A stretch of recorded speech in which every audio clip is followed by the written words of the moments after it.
Making pretty drink coasters out of plain white tiles is a lot easier than you think. You don't even need expensive paints unless you want to. You don't need a fancy technique and you don't need a fancy recipe. Just watch the video and find out how I made these.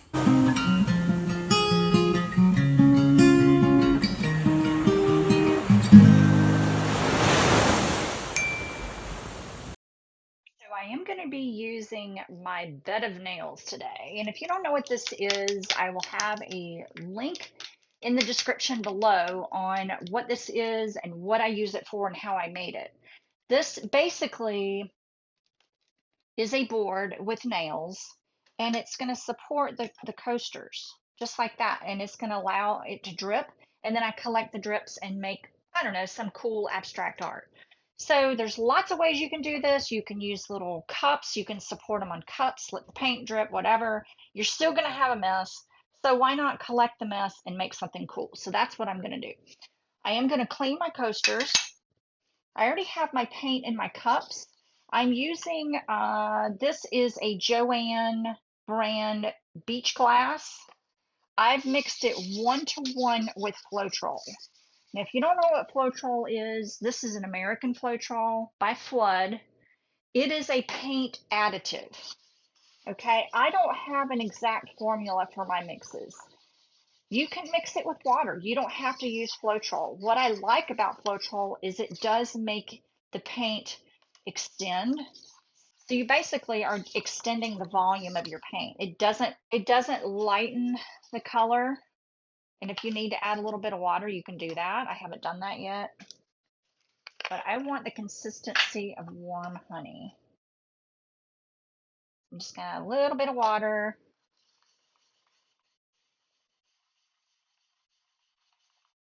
Just like that. Yeah, I like that one. Okay, I'm gonna set this one aside.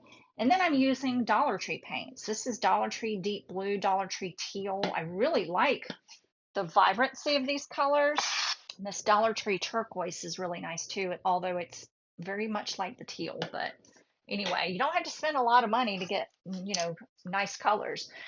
So my mix today with these colors is 1 part paint, 1 part Floetrol. And it's because these paints are not highly pigmented.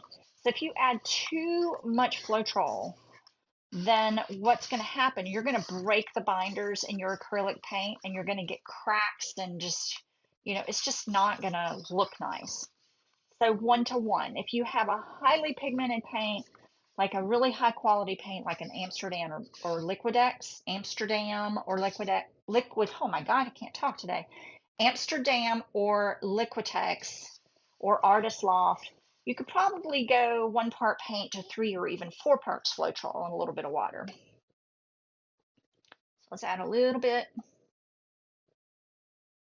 just a hair.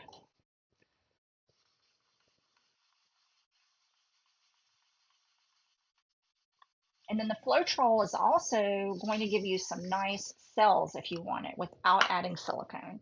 And then this is the deep blue. Again, 1-to-1. This is a really, really pretty color. This is probably my favorite Dollar Tree color right here. This is deep blue. It's a little thick, way thick.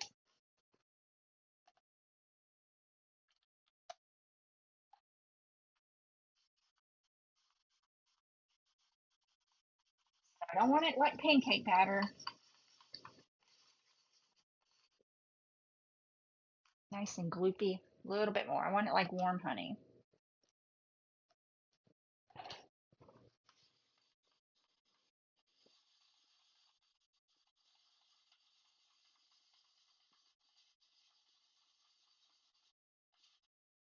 I think that's fine. I'm gonna go ahead and bring out my Art Minds metallic copper. Don't have any gold. This is a really, really pretty color. It looks like it's dried out, but it's not.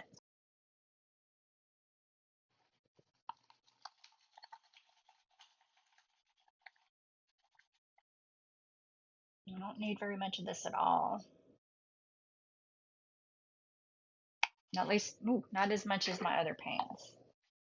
And I need to strain my Floetrol, but I'm not.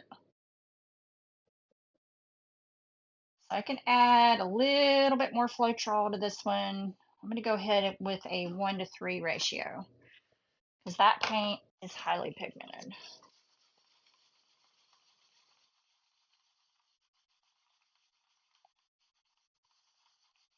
It does not dilute paint at all.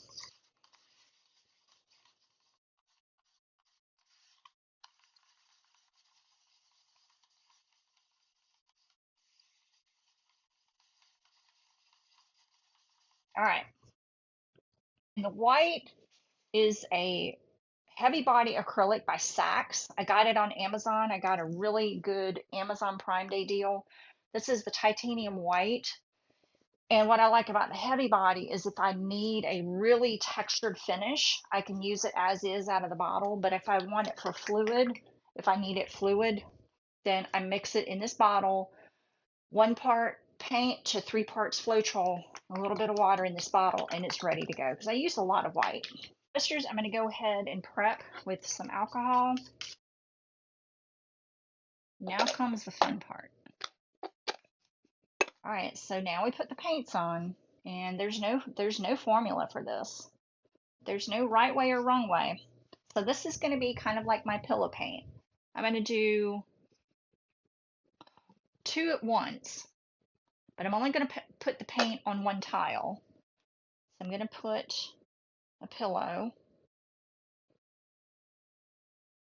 And the reason I'm going to do 2 at a time is because I do want to make a matching set of 4. And I'm going to turn my fan off so my paints don't dry out too fast. So there is no right way or wrong way. Okay? There just isn't.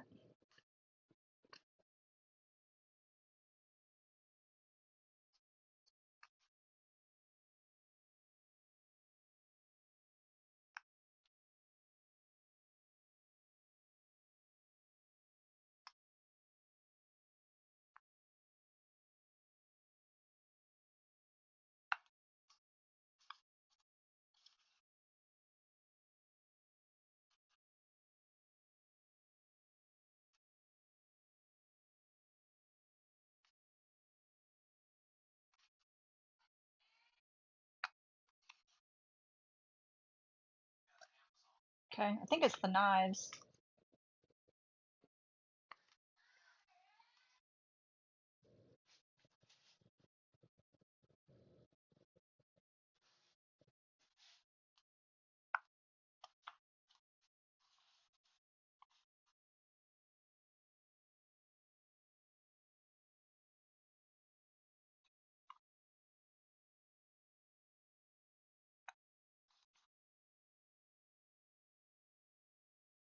You know, it seems like a lot. And it is. Okay. Oh, I forgot the blue. Well, let's just add a dab. Okay. Now on my second tile, I'm going to go ahead and go in with the pillow.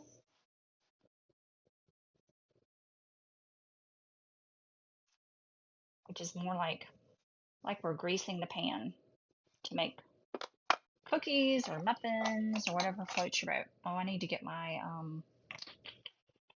my torch out, don't I? Which I don't have. I can use my heat gun. Pop the bubbles. All right. I already see some cells popping up here. All right, so now what we're going to do is I'm going to pick up this tile. I'm going to pick up this tile, and we're going to make a paint sandwich.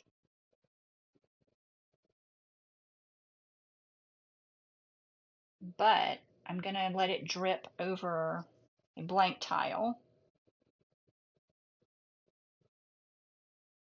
And I'm going to kind of squish it down. Oh, look at that. I got it all over. That's okay. And then pull. I'm going to have to break the suction, but look at how cool that is. That's really cool. This is probably my favorite way to make these coasters. And then I'll go ahead and collect the drips on these too.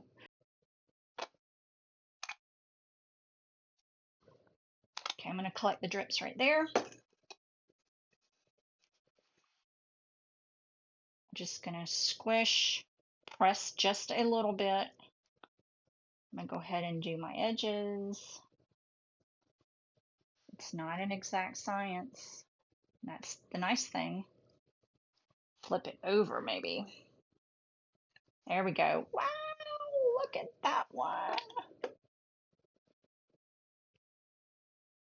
Couple little bubbles. That is awesome. See how pretty that blue is? I told you it was pretty. Pop that. Pop, pop. I'm going to collect the drips on here. Now we're going to work on another set. I'm going to use a little less white this time.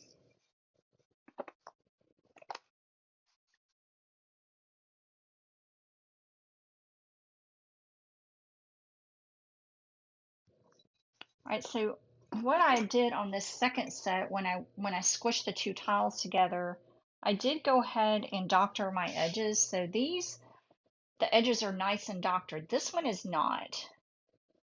So I just did not get a lot on the edge. So I'm just going to dip my finger in the blue paint and just run my finger around. And that'll be all right. All right, so let's do these. I'm going to do the blue, more of this light blue on this set, which I don't really see a whole lot here.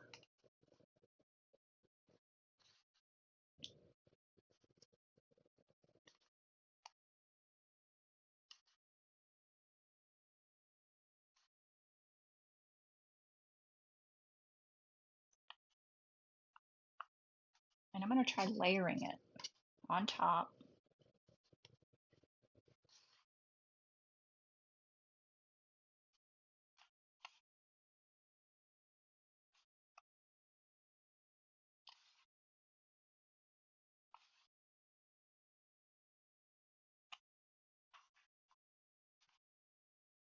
Now more teal.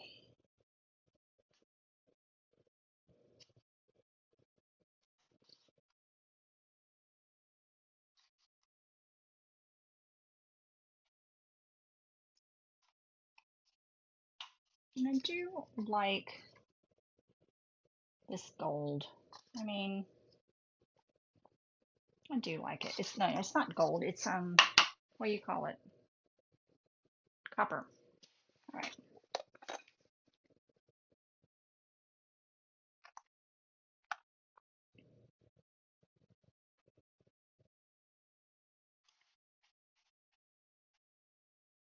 Okay.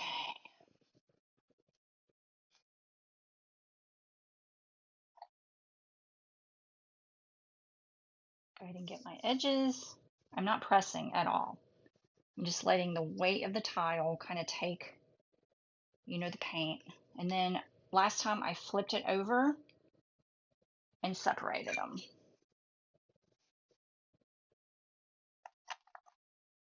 Look at the cells popping up here. It's just like coral.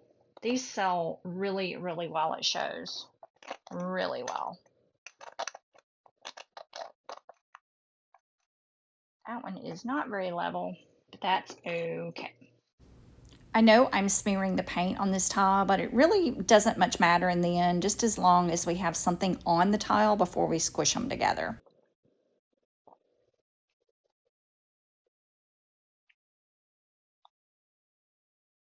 Get the edges. Oop.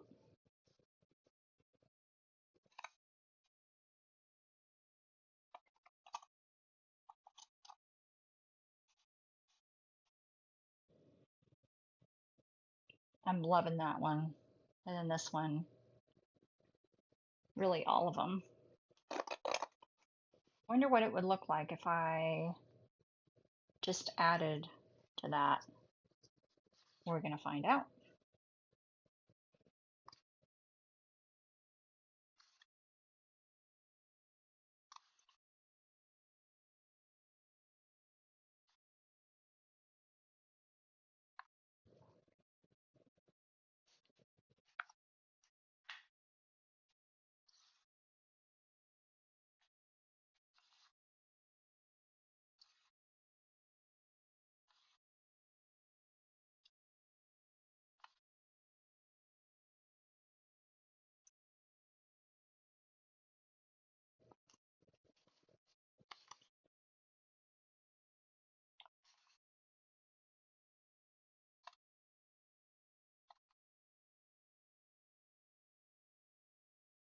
All right, let's see what happens with no pillow.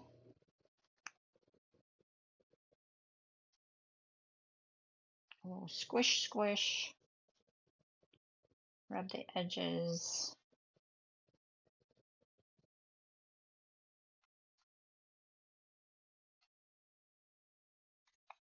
Ooh, that one's nice.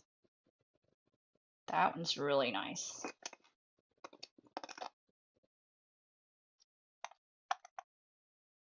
And then let's try this one.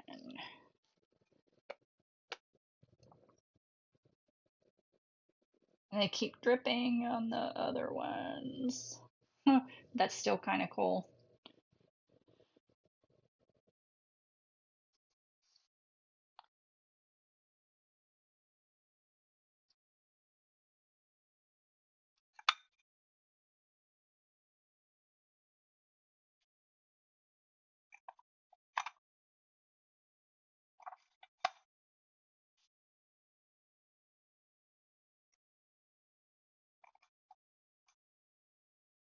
Super, super cool. The nice thing about doing it this way too is this paint is so thick that the dripping really is very minimal. And I'm getting really cool cells. And of course I'm dripping my paint from my gloves onto the tiles, but look at how cool the drips are. So I think I'm gonna do a set of just drips next time. So this is a set of 4, so 3 sets of 4. Take my gloves off now. I'm just gonna put a little bit of heat with my heat gun.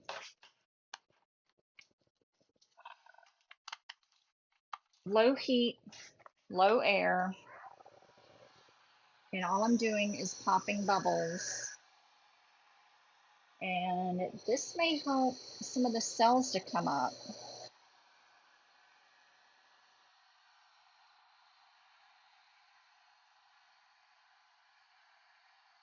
You want to be careful how much heat you put on it because that could definitely burn your paint. Fun stuff. Using that copper 100% has made a huge difference in some of these. There's not much copper, but it's really popping up. These are really, really cool. Another thing you can do too is take your chopstick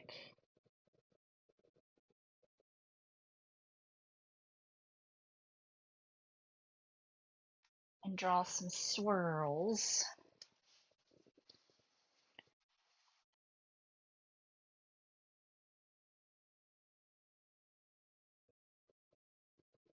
The queen of swirls. I will never be as good as her. This is a really fun way to kind of blend your colors and bring other colors, together and blend them into a cool pattern.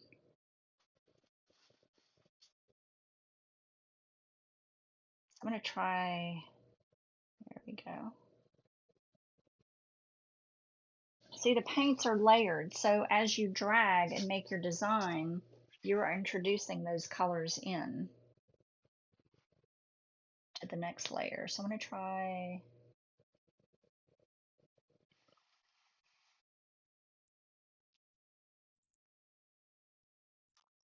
That's really cool.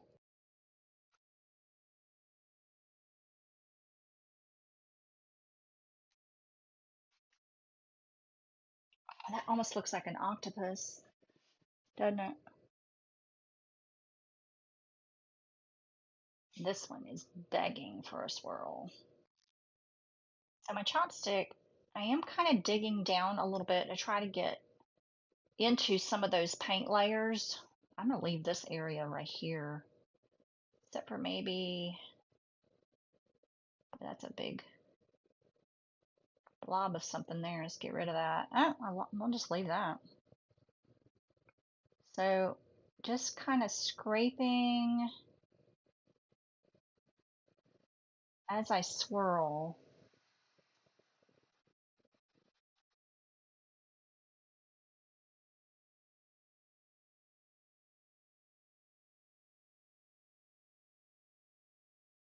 All right, that's it for the swirls. I let these dry. So this is really after about 30 minutes, and the paint is so thick that it's not moving anywhere. But look at how much that looks like an octopus right there. So I have got some ideas, y'all. I've got some nice cells. This one has a whole lot of pretty shiny copper in it. So I love the cells right there. So these are going to be gorgeous once they dry. And it might take a full day, but once they dry, we are going to put resin on them and they're going to be amazing. I don't know what that is, but these are going to be amazing.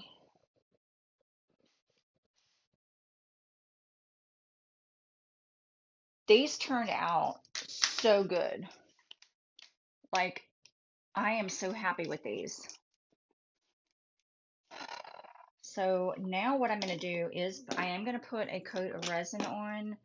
I want to show you two coasters that I don't know, I just had a wild hair. The swirls on these turned out so good. This one looks like an octopus, so I just wanted to see if I could do an octopus. And I did it on this one. Now, he only has 6 legs, so I know an octopus has 8 legs because it's not a sextopus, it's an octopus. So I'm going to be trying some more little swirls to try to make an octopus. So these are bonuses. I don't have these on camera, but I'm going to be resin these, all of these anyway. And I've got them still on my pedestal. They're pretty much even, but I'm going to be using a tabletop resin, my Let's Resin mini mixer, 10 milliliters per tile. I have 14 tiles, so I need 140, but I'm going to mix 150, which is what, 6 ounces? Milliliter to ounces. So if I'm going to have 140 milliliters, that's 4.7, so I might as well just say 5 ounces. I'd rather mix more than to not have enough, so that makes sense. So I'm going to use a tabletop resin, but I don't know what I did with it. Oh, here it is. Bone Crafter just came out with the tabletop resin they sent me to try, and I've used it once on a on that flat fish, and it worked out really well. I had no fish eyes. It was crystal clear. It was this is perfect for coating. Now it's, you know, it's called a tabletop resin where you could do, you know, like a countertop or a desktop, but I think this is going to be perfect for coasters. It definitely worked on that wooden fish. So I'm going to do 3 and 3.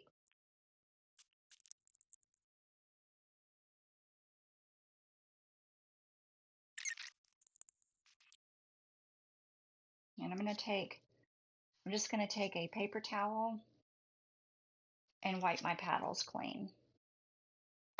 And if you go ahead and do this now,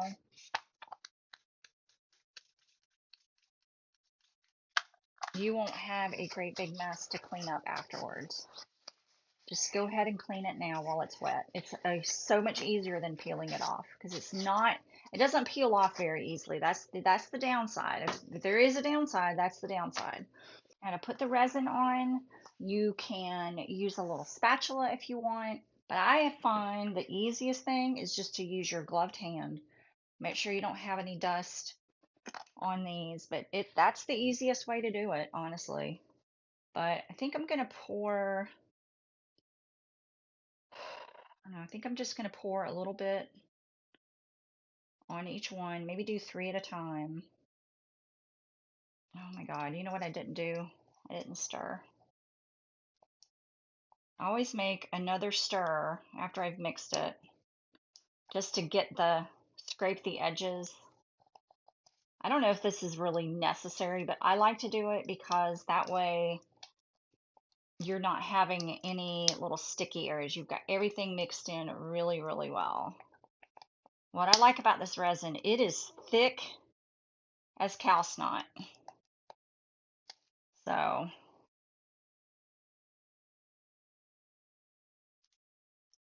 right. That may not be enough, but we'll see. But look how it brings the shine back. It is going to self-level. I always want to make sure I get my corners really well and I have good coverage. Now, I probably could put a little bit more on that one, but I can do that later. The key to resining these is just making sure that you have good coverage. You have coverage all over the tile, the face of the tile, but then also the corners and the edges. You want to seal in that paint.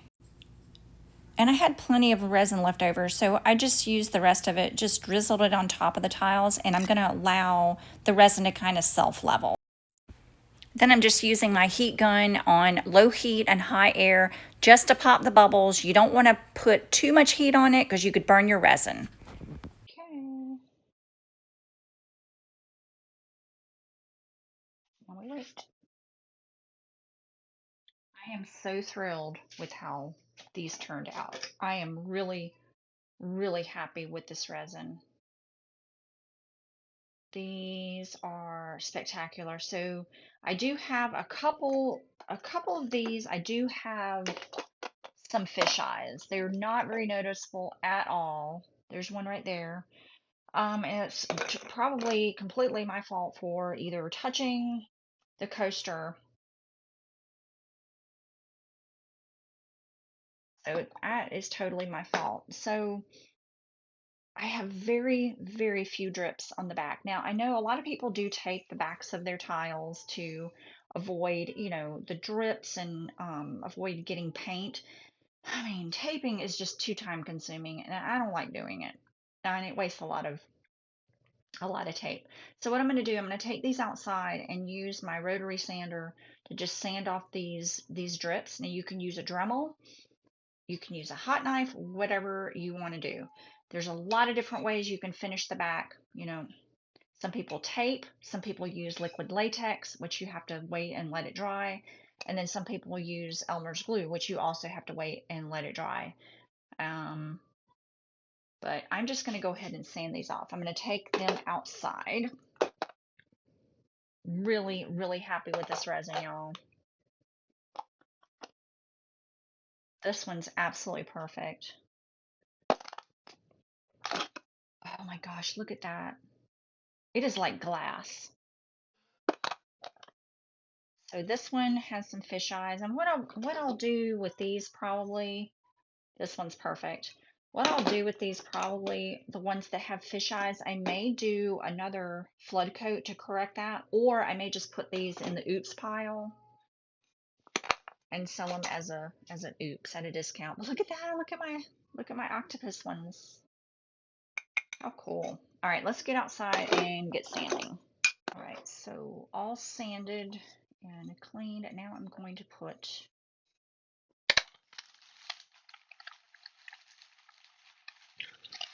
this is how I prefer to finish them off. These are self-adhesive cork squares. I get them on Amazon. They're thin. They're not real thick. You could get thicker ones, but they cost more money. And just peel off the backing like that. Like that. They fit perfectly. What?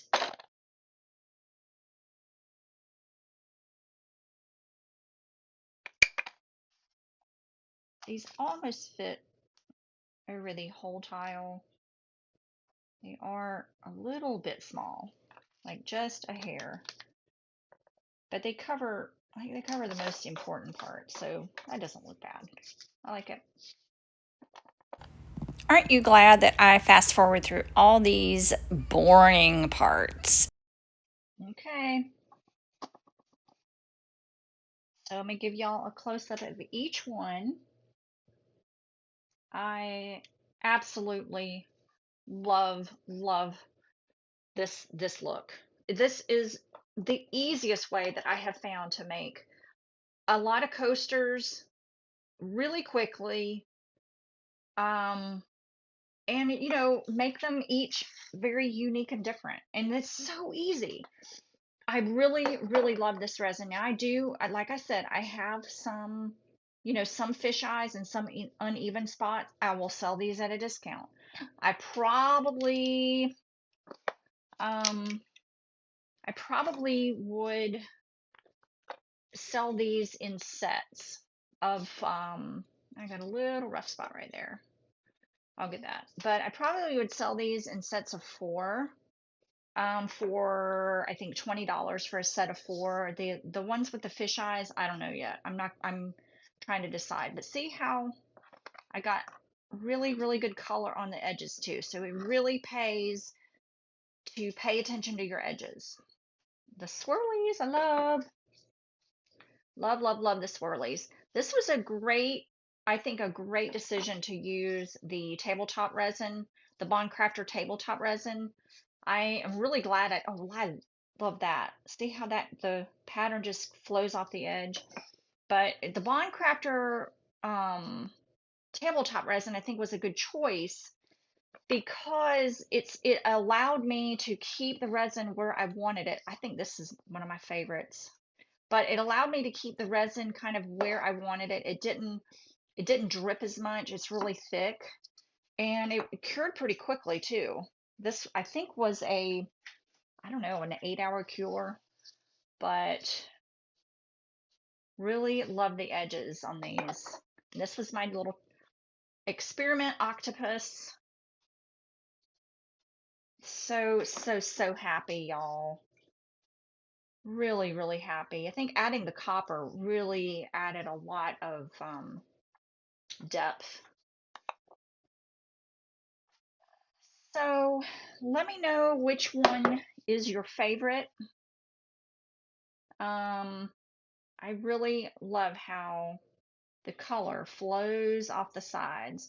So the key, I think, is making sure you have enough paint on top of your tile when you do the squishy method. And then that way your paint flows over the edge and you have a continuation of that pattern. So I think this one is probably my favorite. And then, oh, it's so hard. I think this is my second favorite. I don't know. These two I think are my favorites. So let me know what you think. Which ones are your favorites? All right, make it a crafty day, friends. Bye.